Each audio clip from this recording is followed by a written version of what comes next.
Greetings in Jesus' wonderful name and welcome to Riverside Chats. I began a series on Bathsheba. Today we're going to talk about how the faithful are betrayed. David's sin with Bathsheba affected her husband Uriah, who was eventually murdered. In the caption today is an image of Uriah, who was a faithful warrior.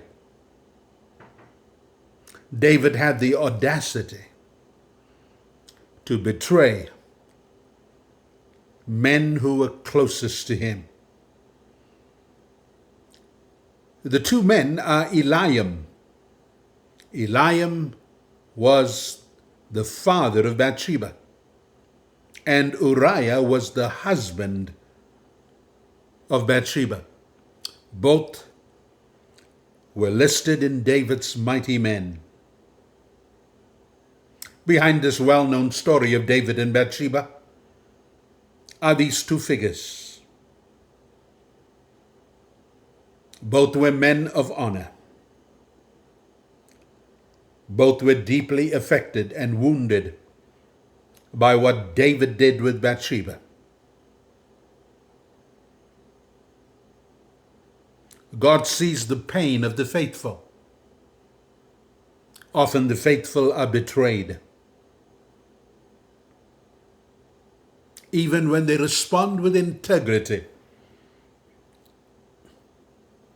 in the face of betrayal. Now, you may not know these facts. I was so blessed when I discovered this. Eliam is the father of Bathsheba. The reference is 2 Samuel 23 and 34. So we ask the question, who was Eliam? He was listed among David's mighty men. David's mighty men were a group of valiant warriors.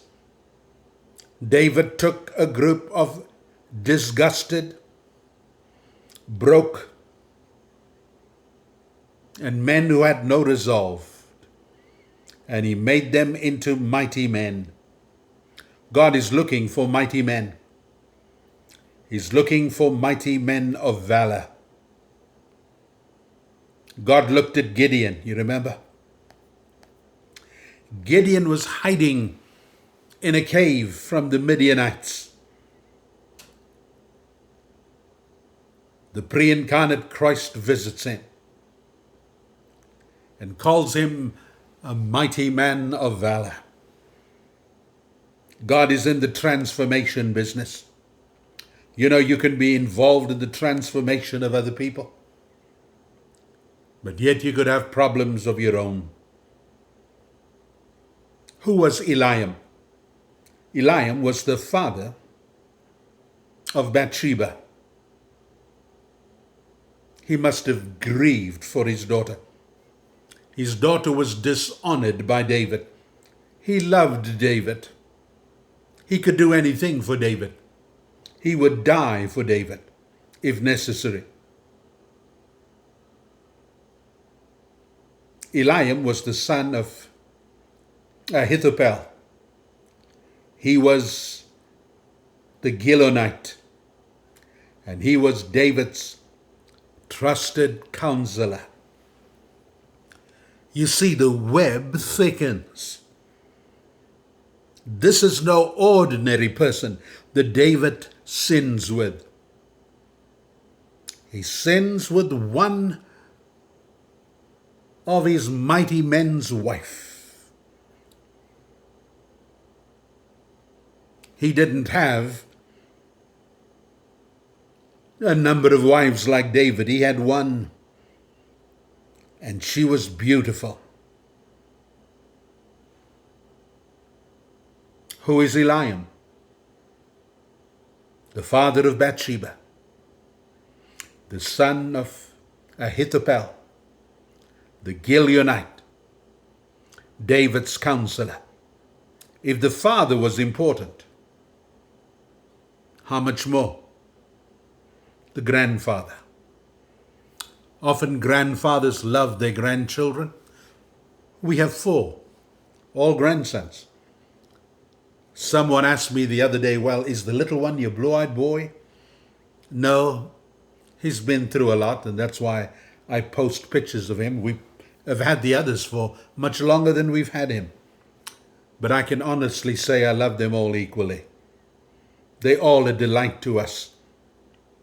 Could you imagine Bathsheba must have been the delight of her grandfather, Ahithophel, David's counselor. I wonder if he took her along to meet David when she was but a little girl. Chances are that David might have known Bathsheba from the time she was a little girl. But this is speculation. If your grandfather is a trusted counselor of the king, if your husband is one of his mighty men, if your father is also one of the mighty men, there is quite a tapestry of faithfulness and loyalty to David from the family of Bathsheba. It hurts most when you hurt someone from a family that's loyal to you. As one of David's elite warriors, Eliam would have risked his life for the king. His family was a part of David's inner circle. They were trusted by David, honored by David, and loyal to David. Betrayal always has pain. You see, David's sin was not just personal. It was a betrayal of loyal men like Eliam, loyal men like the grandfather, Ahithophel, loyal men like the husband, Uriah. Imagine Eliam's grief when his daughter is taken and his son-in-law is killed. Sometimes the deepest wounds are not physical but emotional and relational. When trust is broken by those that are closest to us.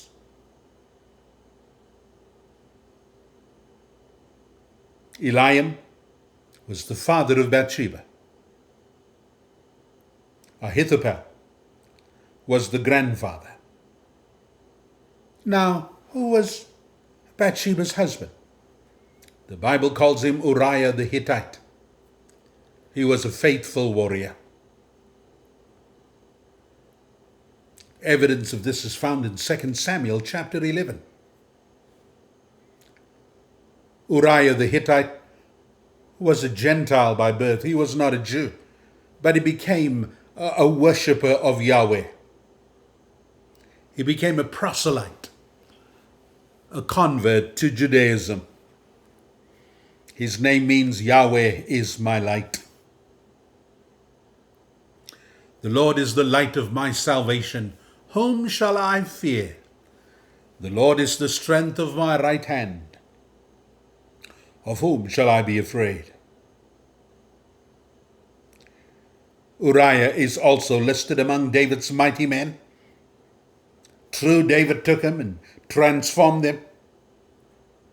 But sometimes the ones we look up to, the ones who've mentored us, have terrible falls. We need not put our trust in man. We need to put our trust in God.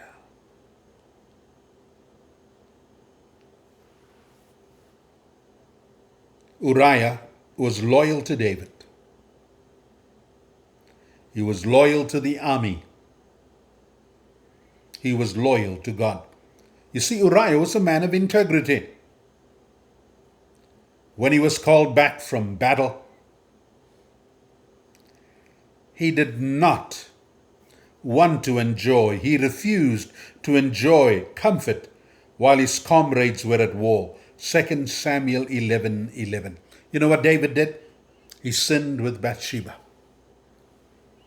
He enjoyed her so much, and let no one tell you that sin is not enjoyable. Sometimes the woman that you're having an affair with is much more pleasurable than the relationship you have with your wife.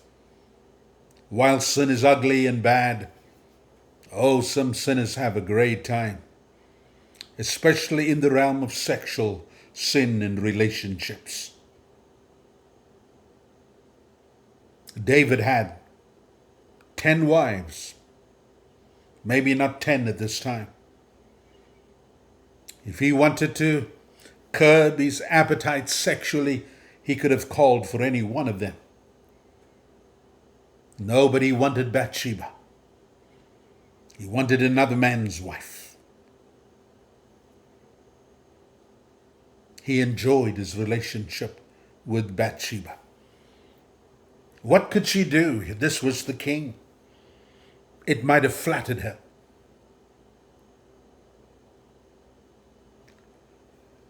Uriah's principal stand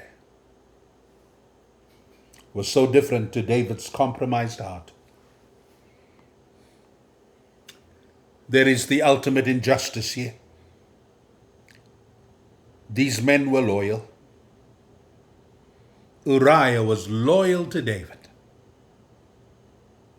He would die for him. But David plots his death.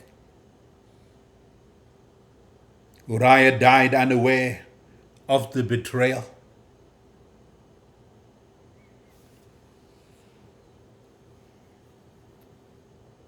A casualty of someone's cover-up. What does Uriah remind us of? That people sometimes suffer unjustly, but their legacy endures in God's eyes. God sees everything. He knows the end from the beginning. Sin has ripple effects. David's sin affected multiple generations. Eliam, Bathsheba's father, his trust was broken. Ahithophel, Eliam's father, may have turned against David partly out of family hurt. 2 Samuel 15:31. Uriah was murdered. Bathsheba's child died. The father was affected. The grandfather was affected. Uriah was affected. The baby was affected. An innocent baby died. Sin is never private. It always leads a trail of sorrow in lives that didn't choose it. Uriah was not complicit in David's sin, but was murdered. The child innocent died because that child was conceived in sin. Ahithophel, David's trusted counselor, turned against him in the end, maybe partly because of the hurt he brought to his beloved granddaughter. Eliam, Bathsheba's father, was heartbroken with the hurt that came to his innocent daughter. Then we look at God's justice and redemption. God sees the wounded. Though Uriah and Eliam are silent, God speaks for them through the prophet Nathan. God holds David accountable. God never looks or never overlooks injustice. God is never on the side of the oppressor. God is always on the side of the oppressed. There's grace always amid grief. God honors Bathsheba. She becomes queen mother. She is favored more by God above all David's wives. She becomes the mother of Israel's wisest king. Some mothers get great joy through their children. Maybe their husbands don't think much of them, but their children honor them. Solomon loved his mother. He built a throne next to his, where his mother could come and sit. Through Bathsheba, Jesus the Messiah would one day be born. Even in the wreckage of betrayal, someone said, God redeems and restores. God always honors faithful servants. Like Uriah and Eliam, many serve quietly and faithfully. We need to guard our integrity. Even kings fall when they lose their fear of God. We must stay accountable. We must not overlook the wounded. Some suffer from other people's sin. Be a voice for the voiceless. We must be reliant on God's justice and redemption. For God sees, He knows, and He restores. Eliam and Uriah may be forgotten by history, but not by God. Their names are written in Scripture as men of honor. Their pain became part of the bigger story, one of justice, redemption, and the coming of Jesus Christ, the Messiah. May God help us to live like them. May we be faithful, loyal, and true, no matter what the cost. I hope this has been a learning experience for you. I'm having a blast presenting this to you and producing these programs. God bless you and love you.